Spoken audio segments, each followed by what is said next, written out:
We, the Chairman and Commissioners of the Commission on Elections, sitting en banc as the National Board of Canvassers of the May 12, 2025 national and local elections, do hereby proclaim Paulo Benigno Aguirre Aquino IV as Senator-elect to serve for a term of 6 years, ending on June 30, 2031, in accordance with Section 4, Article 6 of the Constitution of the Republic of the Philippines, given the 17th day of May 2025 in the city of Manila, Philippines. Signed, George Erwin M. Garcia, Chairman.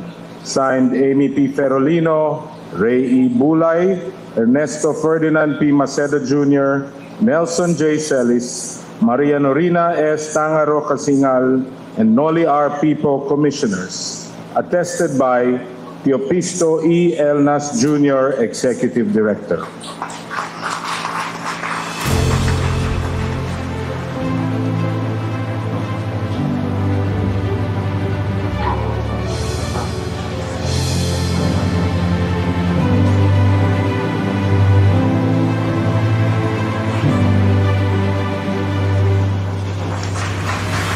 Now may we request the family and friends of Senator Aquino to come up the stage for a photo opportunity.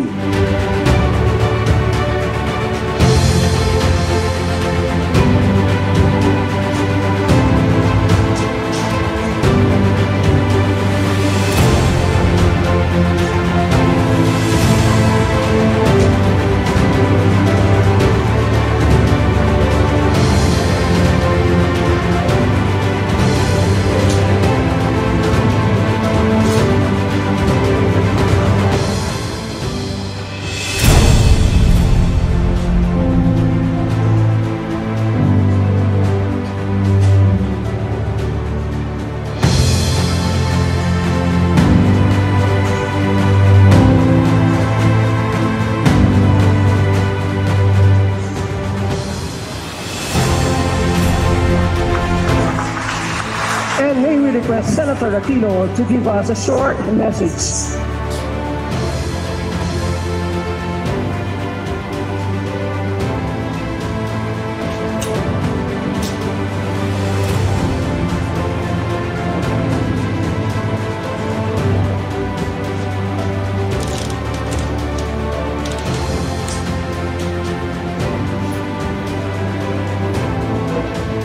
Magandang hapon po sa ating lahat.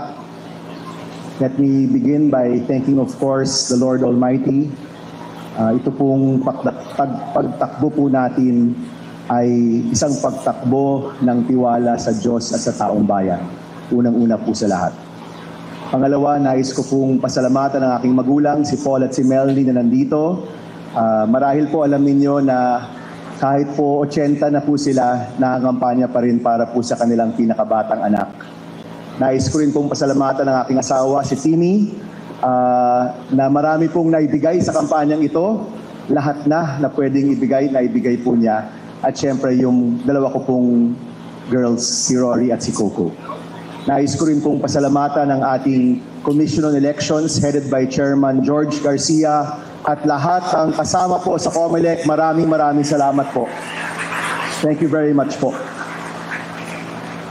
Alam niyo po, sa 90-day campaign na ito, marami po talagang makikilala.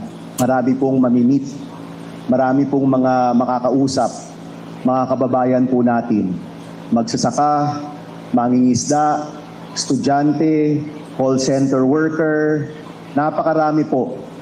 At yung paulit-ulit po nilang hinihingi sa mga lingkod bayan, sa mga tao po na nais nilang makita sa Senado, ay isang Senado na magbibigay lunas, magbibigay tulong, magbibigay solusyon sa mga problemang dinaranas ng ating mga kababayan.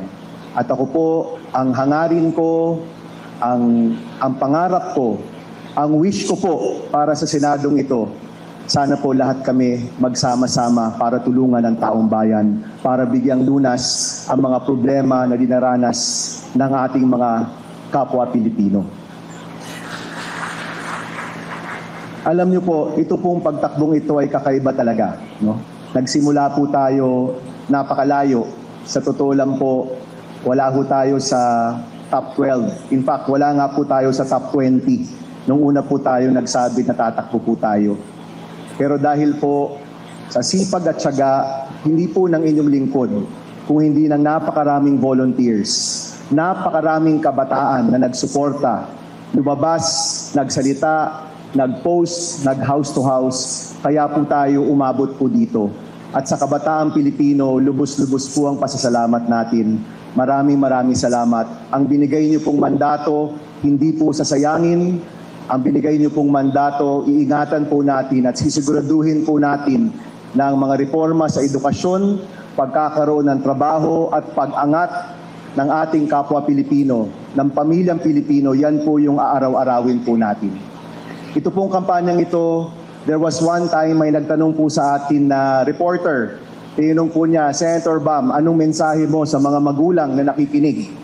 Ang sabi ko po, at ito po yung aking simpleng pangako, araw-araw na tayo po'y nasa Senado, araw-araw na tayo po'y nandoon, kasama po ng mga kasama ko po dito, araw-araw po naming iisipin, araw-araw po nasa puso, araw-araw po kaming magtatrabaho para sa kapakanan ng inyong mga anak.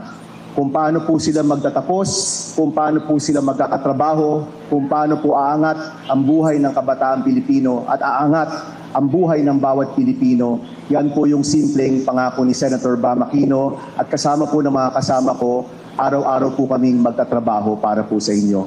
Maraming salamat po muli. Mabuhay ang Pilipinas, mabuhay ang kabataang Pilipino. Maraming salamat po.